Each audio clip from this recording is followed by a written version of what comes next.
बहुत स्वागत आप सभी का कॉफी पर कुरुक्षेत्र के इस एक्स्ट्रा कैप्सूल में। आज कॉफी पर कुरुक्षेत्र पर जो बात हुई उसका एक समअप मैं आपको दूंगा और क्या नई बातें आज हमने की हैं वो आपको बताऊंगा।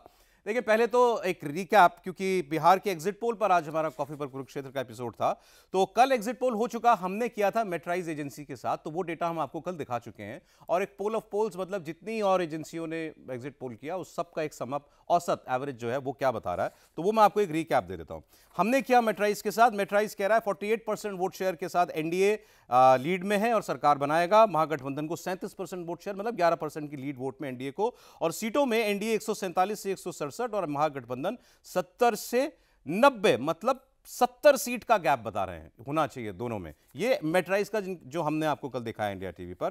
पोल ऑफ पोल्स कह रहा है एनडीए 145 से 161 सीटें लेकर के आएगा और महागठबंधन 77 से 92 सीटें जो हैं वो लेकर के आएगा। तो यहां भी कमोबेश वही 70 सीट का अंतर जो है पोल ऑफ पोल्स भी बता रहा है, सारे एग्जिट पोल्स का एक एवरेज। आज नया क्या हुआ, आज दो सर्वे आए हैं और सीएनएक्स एजेंसी ने सर्वे किया है। सीएनएक्स कह रहा है एनडीए 150 से 170 सीटें लेकर के आएगा, महागठबंधन 70 से 90। ये जो एवरेज पोल ऑफ पोल्स का है उसी के करीब है, और जन स्वराज को मैक्सिमम 2 सीट्स। तो ये तो हुई मेट्राइज जिसके साथ इंडिया टीवी ने सर्वे किया, और आज सीएनएक्स का सर्वे और पोल ऑफ पोल्स, ये इन तीनों की दिशा और लगभग मार्क एक जैसा ही है कि 150 सीट के फेर में रहना चाहिए एनडीए को और 70 से कुछ ज्यादा शायद महागठबंधन को। अब लेकिन जिस मेन सर्वे का आज इंतजार हो रहा था वो एक्सेस माई इंडिया, क्योंकि बड़ी एजेंसी है, उसके सर्वे का इन्होंने जो डेटा दिया है, ये डेटा ये बताता है कि 2% वोट ज्यादा मिलना चाहिए एनडीए को, 42% और 43% एनडीए को,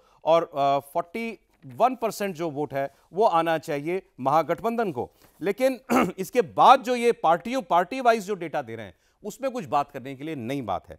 इनके मुताबिक नंबर 1 पार्टी इस चुनाव में भी आरजेडी बननी चाहिए। आरजेडी को 67 से 76 सीटें आनी चाहिए, कांग्रेस को 17 से 21, वीआईपी को 3 से 5, सीपीआई एमएल, सीपीआई, सीपीआई-एम इन सबको मिला के 10 से 14, और कुल सीटें महागठबंधन की होनी चाहिए 98 से 118, 98 से 118।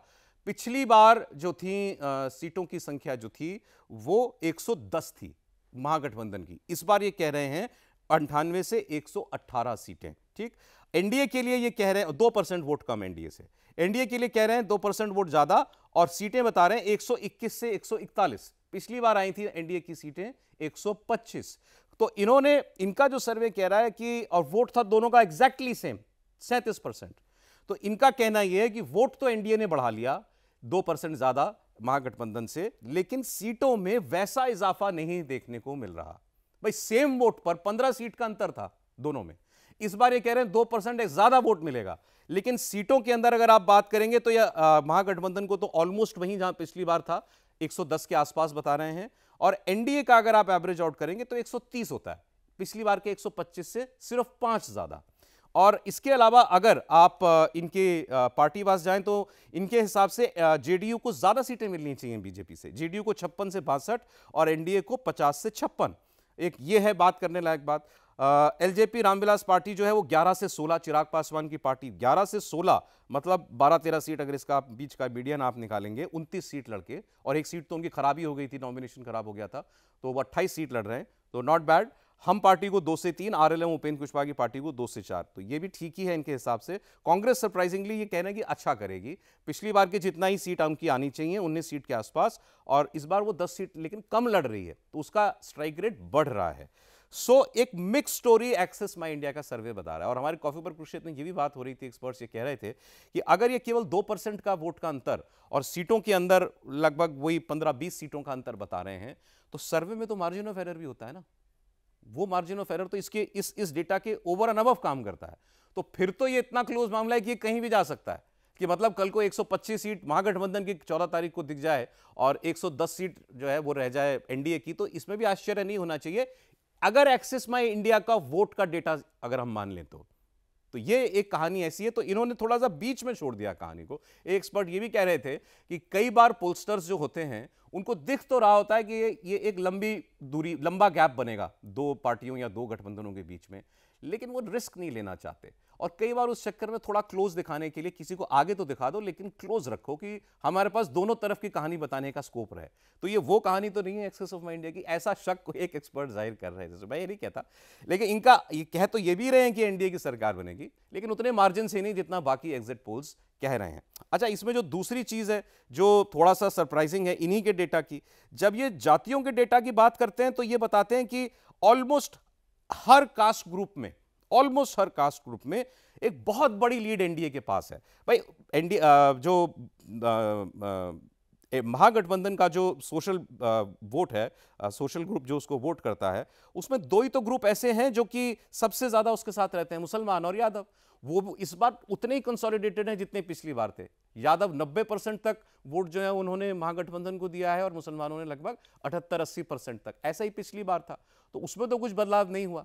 लेकिन इसके अलावा अपर कास्ट में ब्राह्मण, राजपूत, भूमिहार या उसके अलावा नॉन यादव ओबीसी या ईबीसी या शेड्यूल कास्ट, इन सब में लगभग 20-30% का गैप वो महागठबंधन से दिखा रहे हैं एनडीए को।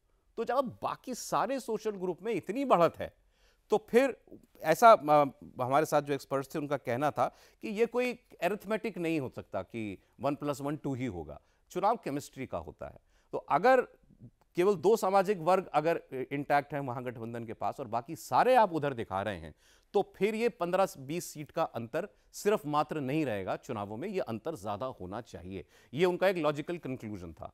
तो अब कहानी 14 तारीख को वो होगी जो लगभग 95-99% एग्जिट पोल ने कहा कि एक अच्छे गैप के साथ वन साइडेड इलेक्शन एनडीए के पक्ष में नीतीश कुमार और मोदी के नाम पर, या जो एक्सेस माय इंडिया जैसा सर्वे थोड़ा कंजर्वेटिव बता रहा है, लेकिन इसमें भी आगे एनडीए को बताता है और कहता है कि सरकार बननी चाहिए, लेकिन उतना ह्यूमंगस गैप के साथ नहीं, कम गैप के साथ। ऐसी स्थिति रहेगी, या ये सारे एग्जिट पोल गलत हो जाएंगे और जो तेजस्वी यादव कह रहे हैं वो सही हो जाएगा कि वोट में भी और सीट में भी उनको एनडीए के ऊपर बढ़त बनेगी, ये 14 तारीख को पता चलेगा।